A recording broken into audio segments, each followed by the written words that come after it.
When Brianna Cole scheduled what she thought would be a routine gynecological exam on that humid Tuesday morning in August, she had no idea she was about to become the key to solving a murder case that had gone cold for over 3 years.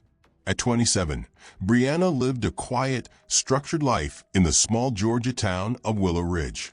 She was careful about everything: her job at the insurance company, her finances, her relationships, and especially her health. So when a persistent itch and discomfort lingered for more than a few days, she didn't hesitate to make an appointment. "Girl, don't wait on that," her best friend Tanya had warned her over coffee that morning. "It starts as an itch and ends with a prescription and a whole lot of regret. Go see Dr. Patterson." The clinic was tucked between a flower shop and a dental office on Crescent Avenue. Dr. Harold Patterson had been Brianna's gynecologist since her college days, an older man with kind eyes and a gentle voice who had the calming presence of someone who'd seen everything.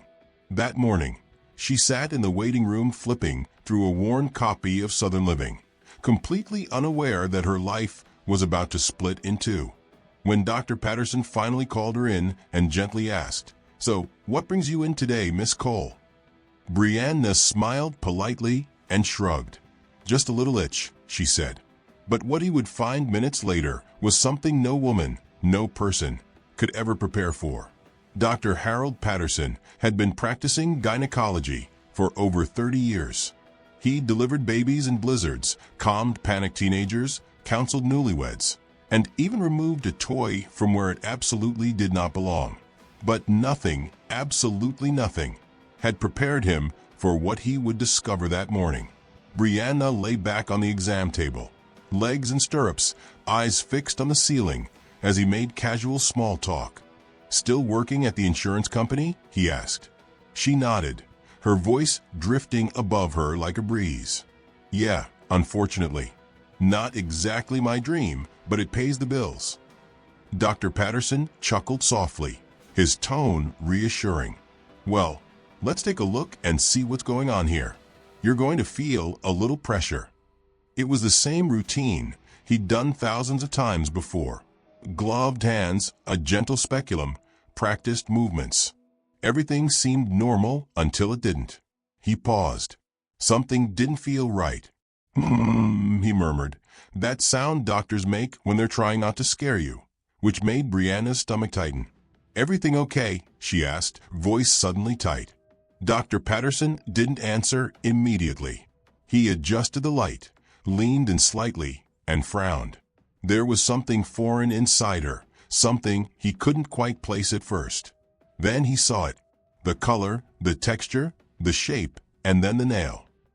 If you're enjoying this story, kindly do us a favor and subscribe to our channel. It is free and won't cost anything, but it means the world to us. We're just a small channel trying to grow. Thank you, and back to the video. He froze, his pulse thundering in his ears. "Brianna, I'm going to remove something unusual," he said slowly, evenly, like a man walking through a minefield. She tensed. Unusual like what? But he didn't answer. With a steady hand and held breath, he carefully extracted the object. The nurse beside him turned away and gasped audibly. It was small, flesh-colored, still attached to what looked like a deep red acrylic nail, and unmistakably human. A fingertip. A clean, severed fingertip. Brianna sat up fast, eyes wide. "What is it? What's going on?" Dr. Patterson held the fingertip in sterile gauze, his face pale beneath his glasses. "I need you to stay calm, Brianna," he said, barely believing his own voice. "We found something foreign. I need to contact the authorities immediately." "The what?" she cried. "What do you mean? What the hell was inside me?" But he didn't answer. He turned to the nurse. "Angela, lock down the room. Call security. No one in or out. Then get me Sheriff Thompson. Tell him to get here now." Brianna was shaking. "You're scaring me." "What was it?" He looked at her, expression grim. "A human fingertip," he said. For a moment, there was only silence, like the air had been sucked out of the room. Then Brianna's mouth fell open. She let out a broken, strangled sound somewhere between a sob and a scream and stumbled back against the table. "That's impossible," she whispered. "That's not. No, there's no way." She looked down at her body as if it had betrayed her, as if it had turned into something foreign overnight. Her hands clawed at her gown, her chest, her hair. Dr. Patterson stepped closer, gently placing a hand on her shoulder. "I don't know how it got there, Brianna, but I need you to stay still.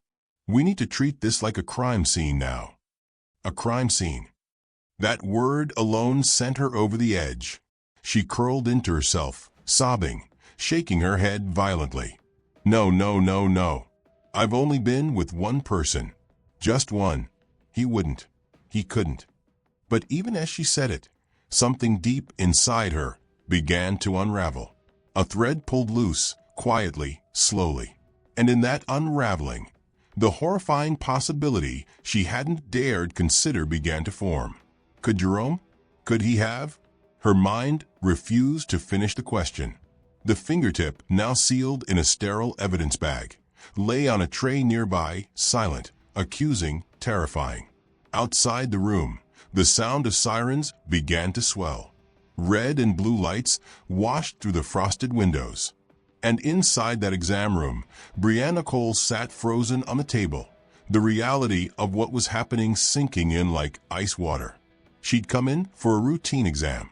She'd walked into a nightmare. Sheriff Thompson's cruiser pulled up to the clinic just 12 minutes after Dr. Patterson made the call. Sheriff Thompson stepped out, his boots crunching on gravel, his face already lined with concern. A veteran of over 2 decades in law enforcement, he'd handled his share of domestic violence cases, missing persons, even a murder-suicide in 2018 that had shaken the town. But nothing, absolutely nothing, prepared him for the moment the nurse handed him the sealed evidence bag. He looked down at the small flesh-colored object inside, his brows knitting together. "This what I think it is?" he asked quietly. Dr. Patterson nodded once. "Extracted it myself. No question. It's a human fingertip, and it was inside her." "Yes," the doctor said, his voice hollow. "It wasn't deeply embedded, but it was placed deliberately. It didn't get there by accident." Sheriff Thompson exhaled slowly, adjusting his hat. He turned toward the exam room where Brianna Cole was now seated, trembling in a paper gown, knees pulled up to her chest. When he entered, she didn't look up.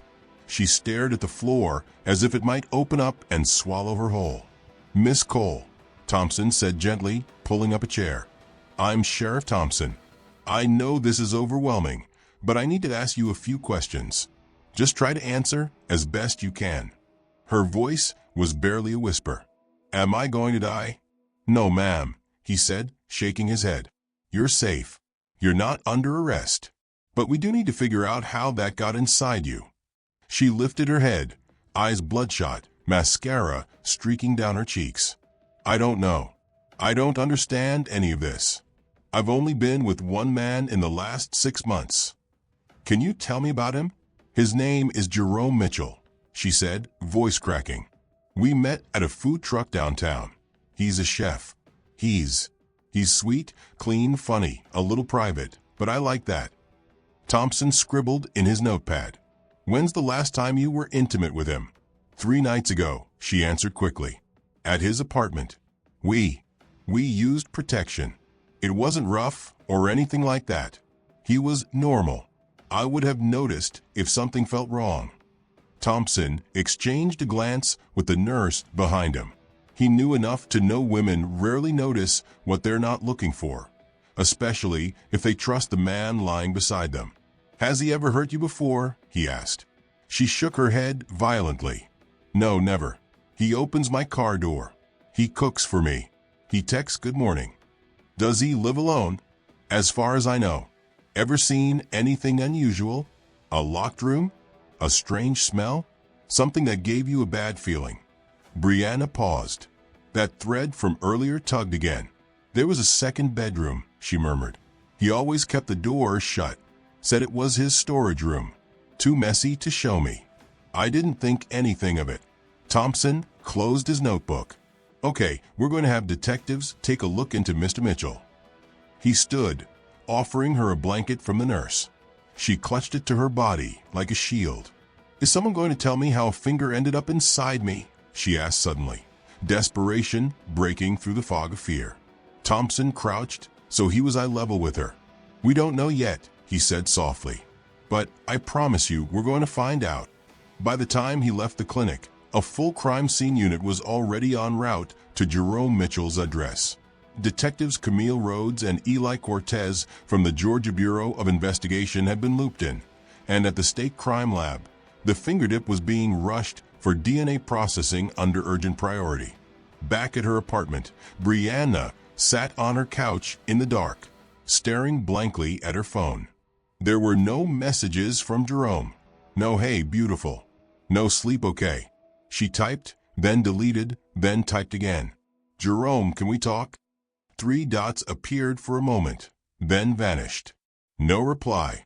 That was the moment, Brianna would later say, when something inside her shifted. When the man who'd once felt like a dream suddenly felt like a stranger. And somewhere in a modest brick apartment 5 miles away, that stranger was staring into a locked room with a blood-red nail-polish bottle still sitting on the dresser. Jerome Mitchell opened the door in sweatpants and a white tee, barefoot, his short hair slightly tousled, like he'd just woken from a nap. A spatula still dangled from his left hand. The smell of butter and rosemary floated from his open kitchen. He smiled when he saw the detectives. Something I can help y'all with? Detective Camille Rhodes held up her badge, firm and measured. Jerome Mitchell? Yes, ma'am. I'm Detective Rhodes. This is my partner, Detective Cortez. Mind if we come in? Jerome's eyes flickered just for a second, but then the smile returned. Yeah, sure. What's this about? Just need to ask you a few questions, Cortez said as they stepped inside. The apartment was clean, unnaturally so. Modern furniture. A small vinyl collection by the window. One single framed photo. Jerome and Brianna smiling at a festival, cotton candy in her hand, her head resting gently on his shoulder.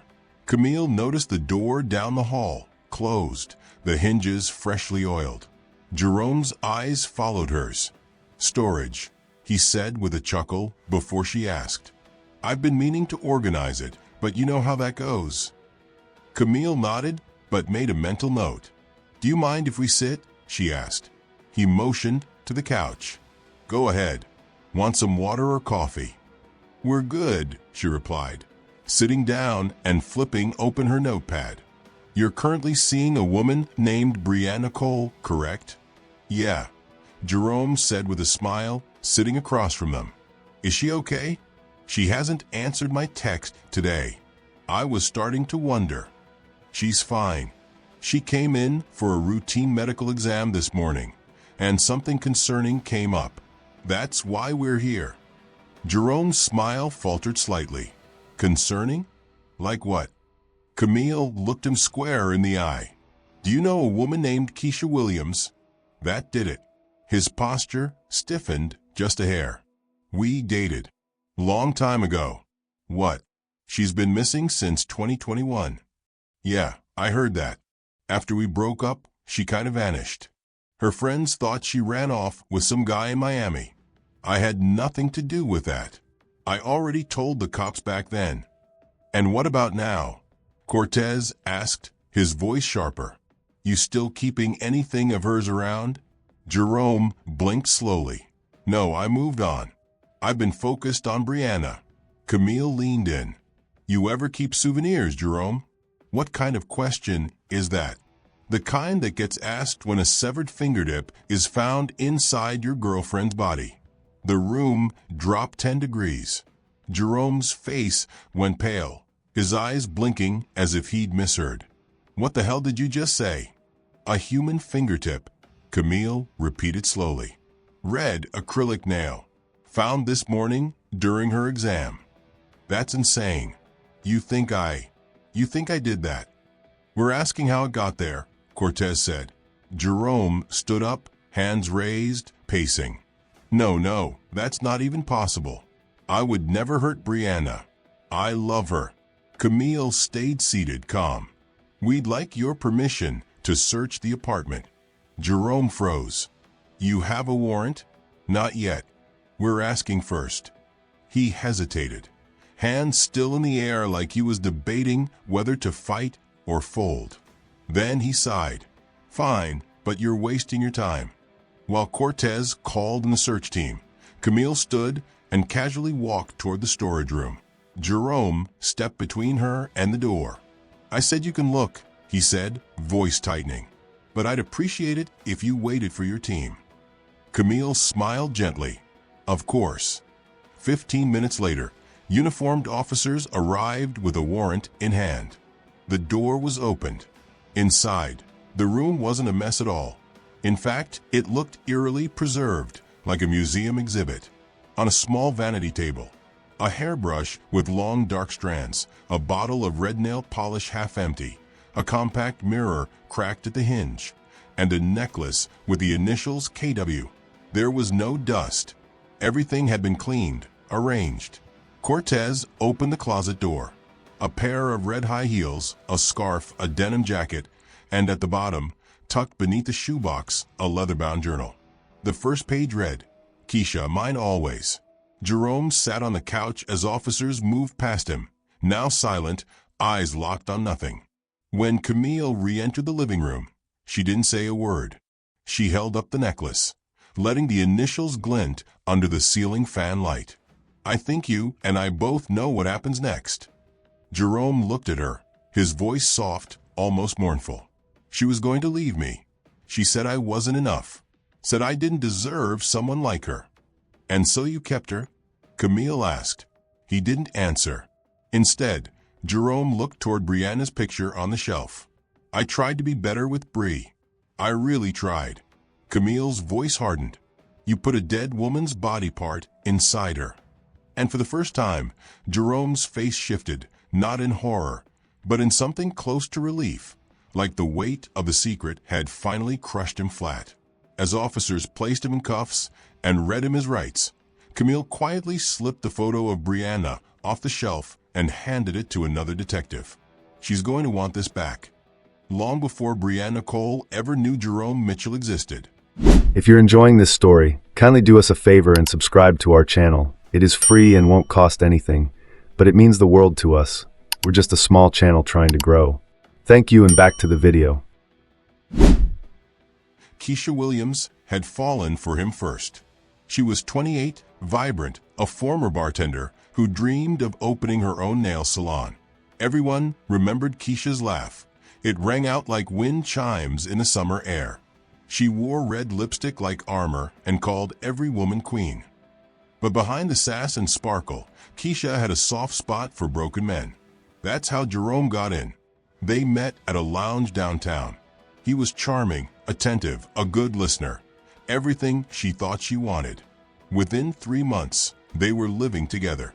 By the 6th, she'd stopped talking to her friends. By the 8th, she was gone.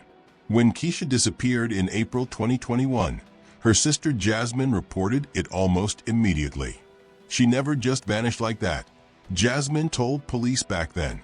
She always texted. Always. But there was no trace, no signs of struggle, no digital trail, no goodbye note. Her car was still parked in Jerome's driveway. Her phone found in a storm drain a mile from his apartment, wiped clean. Jerome claimed she left after a fight and never came back. I figured she was being dramatic, he told detectives at the time. She said she was going to Miami. Honestly, I was relieved. With no body, no crime scene, and no confession, the case stalled. It became one of those sad, aching mysteries tucked into the back of filing cabinets. Jasmine lit candles on her sister's birthday. Friends left messages on her old Facebook wall. But after a year, even the police had to move on. Until now. The DNA from the severed fingertip extracted from Brianna had been run through the Georgia Missing Persons database. It took less than 72 hours for a match. It was Keisha. Detective Camille Rhodes got the call while driving home. pulling over in stunned silence as the lab tech confirmed the identity. She had to hear it twice to believe it. There was no longer a question of whether Keisha was dead. The only question left was what Jerome had done with the rest of her. That fingertip, red acrylic and all, was more than a grisly artifact.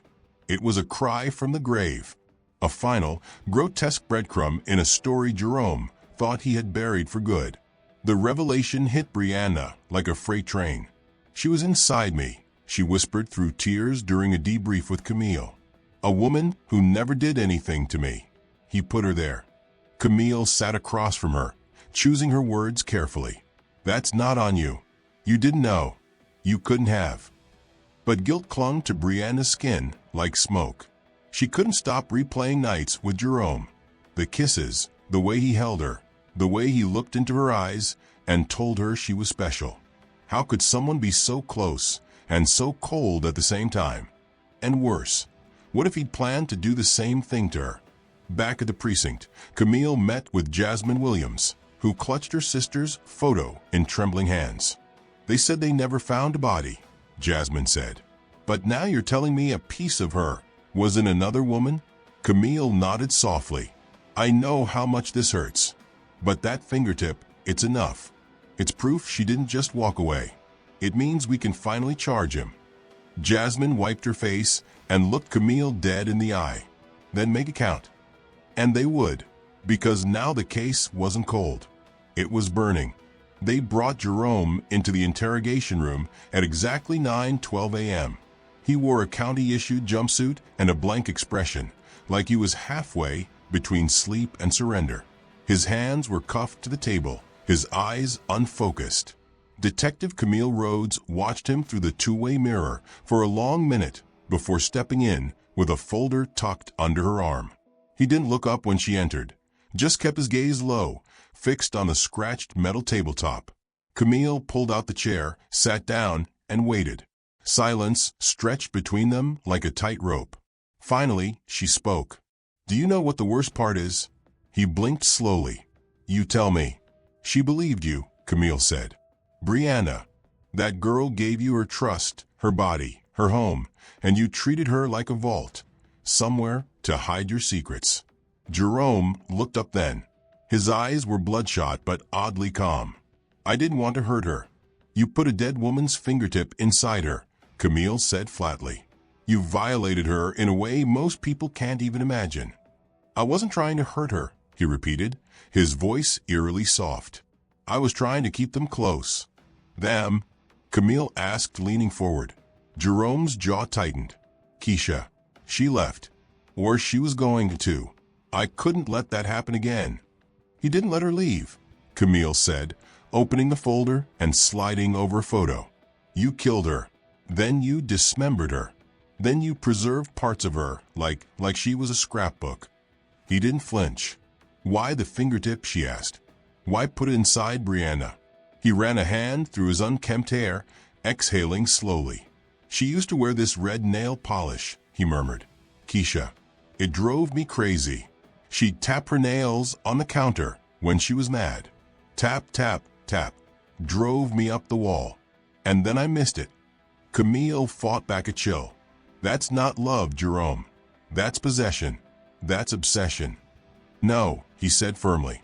"You don't get it. I wasn't trying to hurt anybody. I needed to make sure she didn't disappear completely. People leave. They always do. But not if you carry them with you." Camille's voice sharpened. "You're not a poet, Jerome. You're a murderer." He stared at her for a long beat, then shrugged as if that word meant little anymore. "She was supposed to be with me forever," he whispered. Camille slammed the folder shut. "She's dead. You killed her, and you turned Brianna into your private graveyard." His lips twitched into something that almost looked like a smile, but it wasn't happiness. It was detachment, delusion, a man drifting in a world of his own logic. The courtroom buzzed with tension the morning the trial began. Journalists lined the back rows, their cameras barred, but their pens ready. Locals who once greeted Jerome Mitchell with smiles at the farmer's market now stared at him, like he was something rotted beneath a porch. He entered in a gray suit that fit too well, his hair neatly combed as if appearance could bury the ugliness of what he'd done. Brianna sat silently behind the prosecution's table, her face composed but distant. Her fingers clutched a small tissue, twisted and frayed at the edges. Camille Rhodes sat 2 rows behind her, offering quiet strength with nothing but presence. And in the front row, Jasmine Williams held a locket containing her sister's photo, the same one prosecutors would soon show the jury. When the prosecution opened, Assistant District Attorney Marcus Taylor spoke with clear, grave authority. "Ladies and gentlemen," he began, "this is not a love story gone wrong. This is the story of a man who killed a woman he claimed to love, chopped her into pieces, stored those pieces in his freezer like they were leftovers. And, if that wasn't enough, he violated another woman by turning her body into a container for evidence. He let the words hang heavy. This case is about control, about obsession, and about a woman who couldn't scream from the grave until her fingertip finally told us the truth." The defense tried to humanize Jerome. His attorney painted him as a mentally disturbed soul, abandoned by his parents, shaped by trauma, and incapable of understanding the weight of his actions. "He didn't know what he was doing," the attorney said. "What Jerome Mitchell needs is psychiatric care, not a life sentence." But the prosecution came prepared. They laid out every disturbing journal entry. They displayed the contents of the freezer through carefully redacted forensic photos. They brought in the pathologist who confirmed the remains. And then they called Brianna. She took the stand in a navy blouse and black slacks, her hair pulled into a tight bun, her voice trembling at first, but growing steadier with each word. "I thought he was safe," she said, eyes darting briefly toward Jerome, who stared at the table. "He was thoughtful, the kind of man who brought me flowers just because it was Tuesday." She paused, but it was all a lie. The jury listened, stunned, as she recounted the moment Dr. Patterson told her what they had found, how she felt her body collapse under her, how she couldn't look in a mirror for weeks after. "I showered 3 times a day," she whispered, "but I never felt clean." She spoke of shame, of rage, of a kind of horror that lived beneath her skin long after the fingertip had been removed. "I wasn't just a victim," she said. "I was a coffin. He used me to bury someone else." A sharp gasp rose from one of the jurors. Another dabbed at her eyes. The jury deliberated less than 5 hours. Guilty on all counts. First-degree murder, abuse of a corpse, unlawful concealment of remains, and sexual assault. Judge Dalton Rivers, a stoic man known for restraint, looked directly at Jerome as he delivered the sentence. "You turned your partners into storage for your loneliness," he said. "This court finds you not only guilty, but deeply dangerous. Life without the possibility of parole." Jerome showed no emotion, not during the sentence, not when the bailiff cuffed him, not when the gavel fell. But as he was escorted out, he turned once, just once, toward Brianna. And for the briefest second, he smiled. That smile would haunt her for years. In the parking lot outside, reporters swarmed for comments. Jasmine Williams gave a short, trembling statement. "My sister didn't deserve what happened to her. But today, she got her name back." Brianna said nothing. She simply walked to her car, locked the doors, and sat in silence. Justice had been served, but peace was still a long way off. 1 year later, under a soft lavender sky in early spring, a small crowd gathered at the edge of Willow Ridge Park. The breeze carried the faint scent of wildflowers and fresh soil, and the gentle sound of wind chimes hung from tree branches swayed like whispers. At the center of the crowd stood Jasmine Williams, dressed in white, her hands cradling a delicate bronze urn. It was Keisha's final resting place. What remained of her, the fingertip, the bone fragments, the lock of hair, had been cremated together. After the trial, Jasmine had refused a traditional funeral. She didn't want her sister remembered in a coffin. She wanted light, air, freedom. So they lit candles instead. each one placed in a circle, glowing like tiny promises. You are not forgotten. Brianna stood just outside the ring of flames. She wore a simple black dress and held a small bouquet of lilies in her hand, Keisha's favorite. Her eyes met Jasmine's across the flickering light. And in that silent exchange was something deeper than words, shared pain, shared survival. When Jasmine stepped forward to speak, her voice didn't waver. "My sister was more than the way she died," she said. "She was a fighter, a dreamer, a woman who danced in the kitchen and wore red nails like a crown." Jerome Mitchell didn't take that from her. He tried, but we're still here, saying her name, keeping her memory alive. The candles fluttered as the wind whispered through the trees. Brianna stepped forward, hesitated, then gently placed the lilies beside the urn. She didn't speak. She just bowed her head as the sun dipped behind the hills. Detective Camille Rhodes stood at the edge of the gathering, hands in her coat pockets, watching the women in front of her reclaim a life stolen. In her jacket was a folded photo, Keisha laughing, her nails a brilliant red, frozen forever in joy. Later that night, Brianna would go home, light one last candle in her apartment window, and write 5 words on a yellow notepad by her bed. She led me to truth. Because sometimes justice doesn't arrive with fanfare. Sometimes it comes quietly, in a fingertip, in a whisper, in a name spoken aloud by those who refuse to forget. 2 years after the trial, Brianna Cole stood in front of a packed high school auditorium in Atlanta, invited to speak at a youth conference on safety, consent, and trauma recovery. The faces staring back at her weren't victims yet, but they could be, and that was enough. "I used to think danger looked like something obvious," she told the crowd. "A man in a dark alley, a stranger following you home. But for me, it came dressed as love. It cooked me dinner, kissed my forehead, and whispered that I was the only one." A hush fell over the room. Teen girls leaned forward in their seats. Even some of the boys sat up straighter. "If something feels wrong," she continued, "say it. Don't wait until someone else's memory ends up inside your body." After the event, a mother approached her, clutching her daughter's hand. "You saved someone today," the woman whispered, tears in her eyes. Brianna smiled, tired but sincere. "Maybe, but I do it to honor the one we lost." In that moment, standing before strangers who had become allies, Brianna finally understood something that had taken years to learn. She wasn't just Keisha's accidental messenger.